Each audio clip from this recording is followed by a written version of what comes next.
हजारो नाही लाखो लोक. पायात चप्पल नाही, डोक्यावर तुळशीची माळ, हातात भगवा झेंडा, ओठांवर फक्त एकच नाम, विठ्ठल विठ्ठल जय हरी विठ्ठल. ही केवळ यात्रा नाही, हा महाराष्ट्राच्या आत्म्याचा उत्सव आहे. दरवर्षी आषाढी एकादशीच्या दिवशी लाखो वारकरी अनेक दिवस पायी चालत आपल्या विठुरायाच्या दर्शनासाठी पंढरपूरला पोहोचतात. या दिवसाला देवशयनी एकादशी असेही म्हणतात. याच दिवशी भगवान विष्णू चातुर्मासासाठी योगनिद्रेत जातात आणि वारकरी परंपरेचा सर्वोच्च भक्तिमय क्षण अनुभवायला मिळतो. आज आपण जाणून घेणार आहोत पंढरपूर वारीचा इतिहास, देवशयनी एकादशीचे महत्त्व, संतांची पालखी, वारकऱ्यांचे जीवन आणि विठ्ठल भक्तीचा खरा अर्थ. आषाढ शुद्ध एकादशीला देवशयनी किंवा आषाढी एकादशी म्हणतात.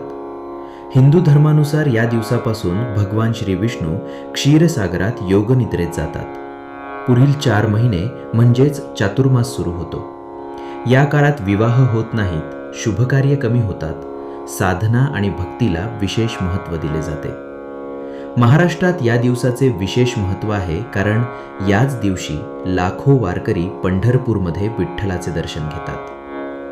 भीमा नदीच्या काठावर वसलेले पंढरपूर, जिला प्रेमाने चंद्रभागा म्हणतात, याच ठिकाणी उभे आहेत कटीवर हात ठेवून भक्ताची वाट पाहणारे आपले विठोबा.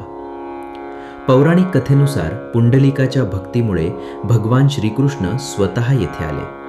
भक्तसेवा संपेपर्यंत पुंडलिकाने विटा फेकून भगवानांना थांबण्यास सांगितले.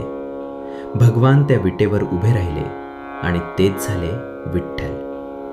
आजही तीच भक्ती, तीच श्रद्धा आणि तोच विठोबा लाखो भक्तांना दर्शन देत उभा आहे.